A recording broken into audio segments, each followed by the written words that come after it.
Okay.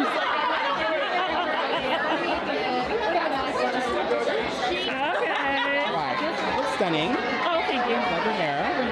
All right, Jody, you are nominated for the Visionary Leadership Award. Is that correct? That is correct. Okay, and so visionaries oftentimes are inspired by calling, usually, and they drive defensively against that vision, no matter what circumstances are around. How do you stay grounded, motivated, and inspired when the work gets hard? Really, honestly, it is about the kids. Like, I was a dropout, and so the schools that I work for bring dropouts back in, Yes. have children who may have dropped out, but they found this place that Sure. they feel safe, Sure. and that's what it's about. Like I now have a doctorate. Yes, congratulations. You know? So I know. Oh, I'm sorry, Dr. Jody. Please forgive me, Dr. Jody. Yes.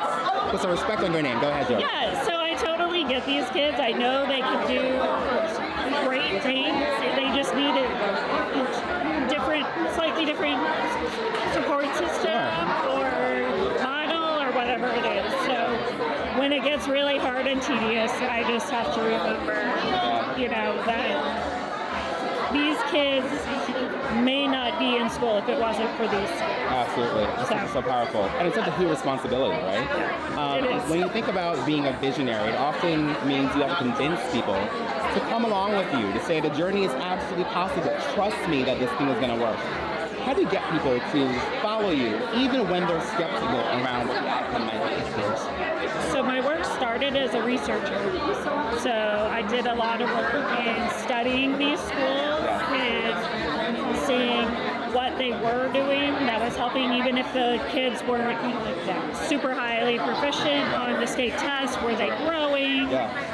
If they weren't graduating in 4 years, were they graduating in 6? So that was the groundwork that I started, and I was able to show people that data to then buy into, if you're not going to keep them in school, they're not going to graduate, and they're either going to end up on welfare, end up in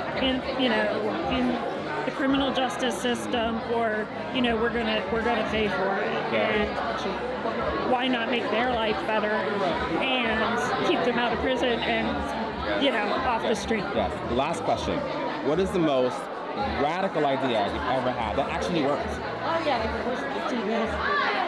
This is a long answer. I'm not sure. We got all the time. Here's a good memory card. So I think we're good. So our most radical thing is to actually differentiate accountability Interesting. within a school. Okay, say more about that. What's that look like? So some students come in with a lot of trauma, far behind in school, and really, maybe have test anxiety. And then other students might come in and they just they had a bad patch. Like maybe they were doing great and then they got pregnant. And, once they had the baby, they were out of school for 6 months, so they fell behind. But they don't have all that much to catch up. Sure. So there's this wide spectrum of these types of students. So our, what we call phased accountability system is that the students who are really struggling, we have more goals around getting them re-engaged in school. Even if that's not walking into a classroom, it's going to visit the counselor. Okay. It's making sure they, meet their parole officer. It's, getting them re-engaged to feeling safe, so that they can be in a place to learn. Yeah. And then later, once they've sort of, their ability to engage in school increases, then we'll start holding them to academics. Yeah. So it's what you described is differentiation. It is. We do that in academics. We do that for our babies. We do that for our young adults. Yes. We do that for the adults. And so This we're is demonstrating this differentiated accountability. Yes, absolutely. Yes. Thank you so much for your time and good luck this evening. Thank you. Thank you. And the winner is Dr. Jody Ernst of Momentum Strategy and Research, in collaboration with Jim Griffin, Brooke Quisenberry, and Troy Dudley.